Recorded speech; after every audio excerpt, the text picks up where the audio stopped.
Gen.G's loss to Sentinels in the grand final of Masters Madrid was heartbreaking, not just because it went to 5 maps and was super close, not just because their players are all insanely talented and deserve the trophy, and not even because they were the first ever Korean team in a grand final, but for a reason that eclipses all of those. That incredible grand final in Madrid marked yet another tournament where the Pacific region has barely missed out on winning an international title. It was the 8th international tournament in VCT where a Pacific team is placed in the top 3, and the 8th where they failed to secure the trophy. They just can't seem to bring it over the line.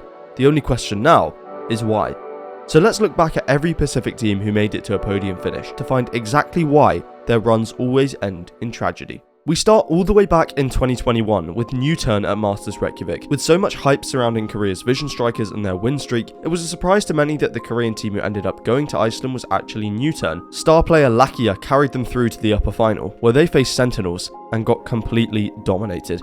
They went out in 3rd, losing a close series to Fnatic, but even if they'd made it back to the grand finals, there was just no way they were beating that Sentinels team. The game was so young that TenZ could just run around the map on Duelist and win, so to be honest, I'm not really counting this one. Skip forward a year to the same city, and we were witnessing a truly unbelievable underdog run by ZETA Division. After qualifying from Japan and looking very shaky, they got to Reykjavik and improved exponentially through a new slow and methodical playstyle. Ironically, they knocked out 2 other Asian teams in DRX and PaperX to make it to the lower final and secure a 3rd place finish, but a game against OpTic awaited them. ZETA actually took an 11-5 lead on the first map, but there was one player on OpTic who simply refused to lose. Marved had an incredible read on the game during Haven, and brought OpTic back to overtime and a map win. This snowballed into easy wins on Fracture and Bind, which eliminated ZETA Division. But how exactly did ZETA let that lead slip out of their hands? Their slow play style was pretty inflexible. They knew what worked, but once it stopped working, they didn't really know how to adapt. That also meant that once Marved had the read on ZETA, it was easy for him to keep it. The pressure of the game also seemed to get to the Japanese squad. Laz and Depp were 2 of their most important players in Iceland, but in this series, they just weren't playing the same. Compare that to Ye and Marved on the other side, who seemed to thrive under the pressure. OpTic were also pushing the meta forward with their agent comps. Victor's Neon on Fracture was almost unbeatable by anyone, and Ye's reliance on Chamber caught teams off guard. ZETA, on the other hand, played pretty standard comps, so didn't have much that OpTic hadn't already seen. OpTic went on to win the tournament, but ZETA showed everyone why you shouldn't underestimate Asian teams with that incredible run, and hopes were high for the region going into Masters Copenhagen. But I don't think anyone was prepared for PaperX's run through that tournament. They took apart Europe's best in Guild and Fnatic, while showcasing a unique, aggressive playstyle that was so fun to watch. And after they destroyed OpTic in the upper final, there seemed to be nothing that could stop them. But there was one team that could. On the lower bracket run of their lives, powered by a slow-paced style and cracked individuals, FPX made it to the grand final to compete for a trophy. This was bad news for PaperX. Out of any team in the world, their worst matchup was probably against this FPX lineup. They were known for stalling out rounds until the last possible second, and baiting out aggressive pushes to flip them into their advantage. PaperX's style played right into their hands, and after the first map, that was clear. Bogged down by other utility, a stun off to the side, the shot's just not coming through, the confidence is lacking, and Xiao! What a star this guy has been!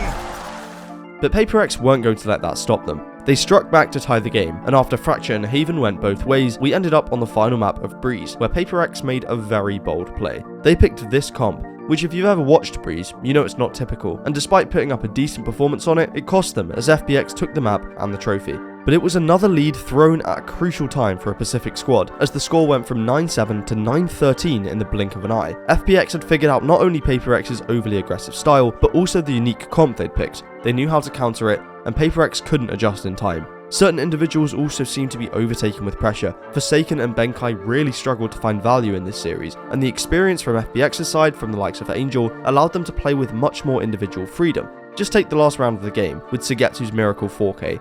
How does he not get killed here? Sugetsu aims the reset! Absolutely ridiculous! And what a play! That series was probably Pacific's best chance at a trophy ever, but they once again choked at the last second. Going into Champions at the end of the year, it was a similar story with a different team. DRX were known for finishing in 5th before Champs 2022, but finally broke the curse against Fnatic in the lower bracket, and after a rematch win against FPX, made it to the lower final against OpTic. This wouldn't be an easy game, and after 2 one-sided maps went to the NA squad, DRX's journey seemed to be over. Mako was on fire in this tournament though, so he wasn't going to let that happen. He brought DRX to a win on Fracture almost single-handedly, and Buzz did the same on Ascent. One more map to complete the reverse sweep. But even with some insane plays from RB, even the ultimate being committed here. What? spraying down! And the lockdown will not do squat! They still couldn't bring it over the line.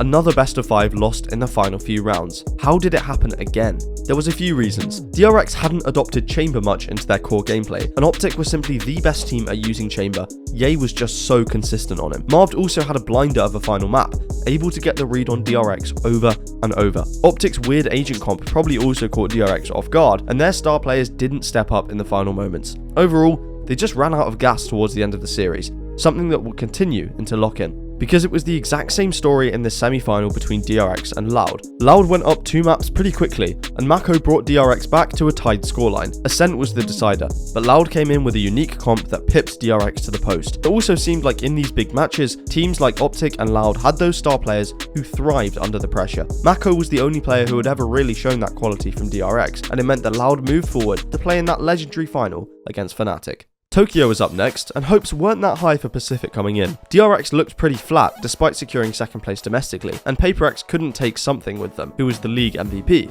Instead, they brought along CGRS, a content creator Gecko main, who people didn't have much faith in to bring them to a trophy win. But maybe we shouldn't have been so quick to judge. After taking down DRX off the back of a monster performance from Jing, they got railroaded by Fnatic. 12-0 in the first half cemented not only Fnatic's dominance over PaperX, but the whole Valorant scene. PaperX weren't done yet though, shutting down both EDG with an insane comeback on Fracture, and NRG in one of the closest games of 2023. It was a miracle they even made it to the lower final, to be honest, playing with a sub who, all credit to him, was doing his absolute best and pulling out some insane clutches, but simply wasn't at the level of the rest of the field. Their final opponents would be EG, another team on a miracle run through this tournament, and with one of the brightest star players in Valorant history. Demon 1 wouldn't fail to disappoint in this series, breaking the kill record for a single match at the time with 99 frags, and ripping apart Pacific's hopes and dreams in the process. I'll give PaperX a pass for this one. They still managed to win 2 maps against a red-hot EG team, even with EG's basically guaranteed win on Fracture, and all with a substitute player. They would have still had to beat Fnatic in the grand final too, which, let's be honest, was never happening. With something in the lineup, Tokyo could have gone differently, but it just wasn't meant to be. But at Champions LA, it felt like it was meant to be. Quite often we see the grand final being a rematch of the upper final at VCT events. No Pacific team had been in that situation until Champions LA, where after an undefeated run in the upper bracket and a phenomenal comeback win against EG in the upper final, PaperX found themselves with a double map ban advantage against a team they'd already beaten in a grand final for the first time. This seemed to be Pacific's best chance at a trophy in Valorant history, but the pressure was just too much. Because this grand final was Jing's last game before going off for Singaporean military service. Well, not anymore, but at the time it was. And how perfect of an ending would it have been for his career to win a trophy? PaperX wanted this trophy so badly, and was so close to reaching it, that it ended up slipping out of their hands. On the day of the grand final, the players weren't playing like the PaperX we'd seen up until this point. There were flashes of the individual hero plays paired with years of team cohesion that had brought them to this point, but once they went down 9-3 on the third map of Bind, it had all been lost. Jing did his best on Lotus, but Demon 1 and Jorgamo secured North America its 3rd title. It was tragic for PaperX, and all of Asia. Their fairy tale ending had slipped away. Like I said, this team clearly weren't playing at their peak during the match, especially Jing and Forsaken, but there was something else they did differently to the upper final. They changed their bind comp last minute, going with a Breach Yoru over their classic Reyna Harbor. Alex later said this was because the comp didn't do well in scrims, but not trusting themselves with a comp they'd already beaten EG with definitely cost them in that map. This match was also PaperX's second chance in a grand final, and so the pressure of losing another one definitely piled on them. Alex even said so in the press conference after the game. Struggled a little bit with emotions, all of us. I think, after losing one finals, you really want to win the second one. Sometimes, that feeling of winning overpowers.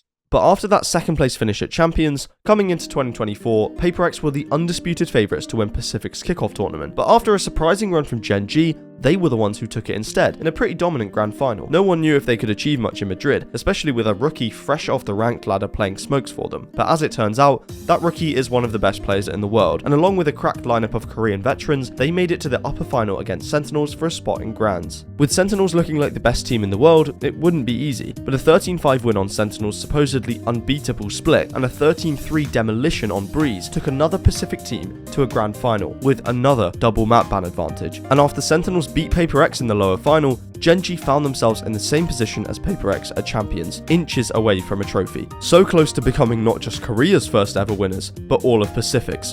But they still couldn't do it. And Caron, from ranked to rookie to tier 1 play, left to Stew. Pacific's hopes and dreams laid on his shoulders. Gen G's hopes and dreams laid on his shoulders. But how much can one man do? First one found, second one not there. It's over. Sense City, here to play, here to stay. And history has been made. Honestly, either team could have won this game, and after map 3, it seemed like Gen G were going to. They had Split and Icebox still to play, which they had excellent records on throughout Madrid, but once again, it was the individual players on Sentinels who thrived under the pressure. Zekan dropping almost 30 kills to retake Split, and Zelsish finishing it off on Icebox. On Icebox especially, it felt like Gen G's mentality slipped as they began to lose rounds. Was it Lakia did like a 1v1 clutch or like a 1v2 clutch, and normally they would all be like celebrating, giving it up, and you could just tell across the board it was like pure relief that he won the round. It was like completely changed. It wasn't like them trying to give momentum and stuff. It was just, it felt like they were just scared to lose. Like once they realized they could lose, yeah. Oh man. Like middle of Icebox, when they realized like, oh shit, we could actually lose this, that's when the whiffs actually started coming in, and you hadn't seen them from Gen G all tournament long. So now we've looked back at all of these heartbreaking matches, what actually is it that's stopping Pacific from taking home a trophy? I think it can be boiled down to a few reasons. First of all, the pressure clearly gets to teams and individual players more so for Pacific than for other regions. This is probably a result of other regions having more experience than most of Asia's top teams. Compare the experience of FNS or Angel or even TENS to that of PaperX or DRX. As Valorant gets older though, this will even out, and we're already starting to see that happening, so this factor becomes less and less important. Another reason is Pacific teams' lack of flexibility when it starts to go wrong, both mentally and in the server. DRX and PaperX were the kings of Pacific for a long time, and both known for their clear playstyles. DRX were disciplined, and PaperX the opposite. But once teams could figure them out, they struggled to change their identity and stay one step ahead of the other team. This probably isn't helped by Pacific's tendency to not have a traditional IGL. Sometimes you need one person to make a decision and stick with it. This flexibility is essential in a long series, and there's a reason Pacific hasn't ever won a best of 5 on the global stage. And finally, they can't win a trophy because they haven't already done it. The added pressure that every Pacific team feels of being the first ones to do it, to break the curse, probably isn't helpful in the moment. But once an Asian team finally takes one home, that pressure will be gone forever. And it's looking good for this year to be the year it could finally happen. Gen G looked incredible in Madrid, and if they can keep that form up, there's no doubt that they could be the ones to do it. They have a flexible playstyle, a solid IGL, and individuals who can step up when the pressure is on. PaperX have also just announced that Jing no longer needs to go to military service, so the Champions runner-up roster will be back playing in Pacific. It's unfortunate for Monyet, but PaperX have just reunited with the greatest Raze player in Valorant history. They have more than a shot at winning a title, and with the likes of DRX, T1, RRQ, and Team Secret all looking promising, who knows how this year could play out. And I haven't even mentioned China in this video. Maybe EDG and Kankan can break their own curse and win it all in front of a home crowd at Shanghai. All I know is that if by the end of Champions in Seoul, a Pacific team still doesn't have a title, it will be a sad, sad day for Asian fans of the VCT. But here's my conclusion. Asia can win a Valorant trophy. It's only a matter of time, and once they do, be prepared for them to win many more. I've been Commend, subscribe if you enjoyed, and thank you for watching.